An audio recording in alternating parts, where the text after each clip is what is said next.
Hello everybody and welcome back to another video of me suffering as I tell you about Edmund Wilson.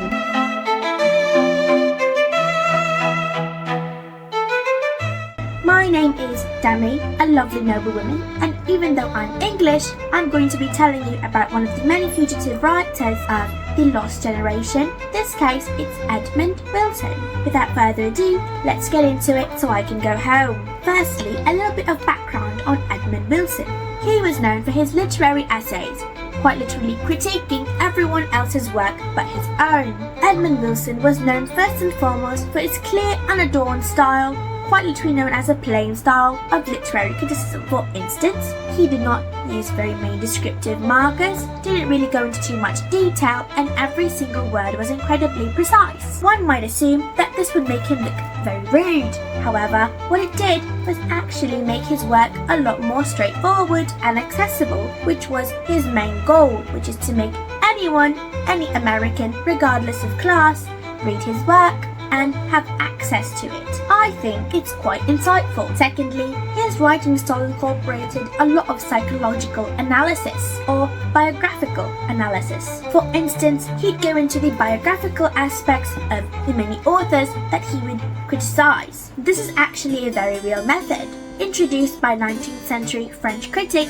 whose name is Hippolyte Taine. Do not ask me to pronounce it. I did not learn French. In a sense, he combined psychological insight with critical analysis, which in turn made his work incredibly blunt. And even though it made his work very blunt, it actually made it very lucid as well. Thirdly, Edmund Wilson loved to integrate pieces of history and politics in his analyses. He personally believed that history and political context should always be used in analysis in order to achieve a very accurate and very contextual one. He even argued that literature should explore the very many criticisms of life and their contextual implications. He believed that art and literature was not entirely separate from the context in which it came from. Wilson personally believed that they were intertwined with one another, and through analysing them, in the sense that they are already integrated, it would be an easy way to invite conversation and discussion on the topic. After all, what is literature without its context? Fourthly, because I'm about to lose my mind,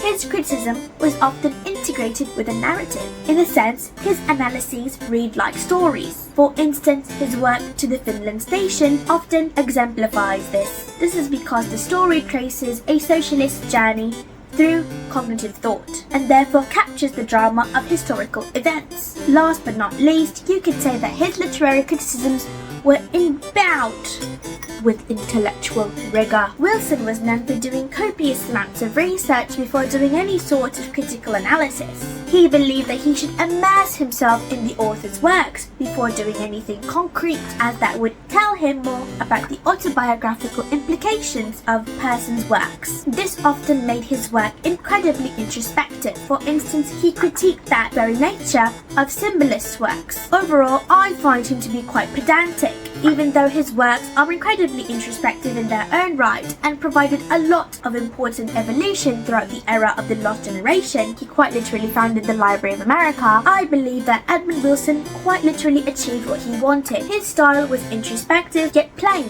so any American could get into it. It was meant to be something thought-provoking, and he went to great lengths to make sure that was the case. I hope you've enjoyed this video. If you want to see me suffer even more, you can check out my video on the fun facts of Sylvia Beach and Edmund Wilson, because I will not escape this fate until you watch those videos. Thank you for your time. I hope you have a nice day.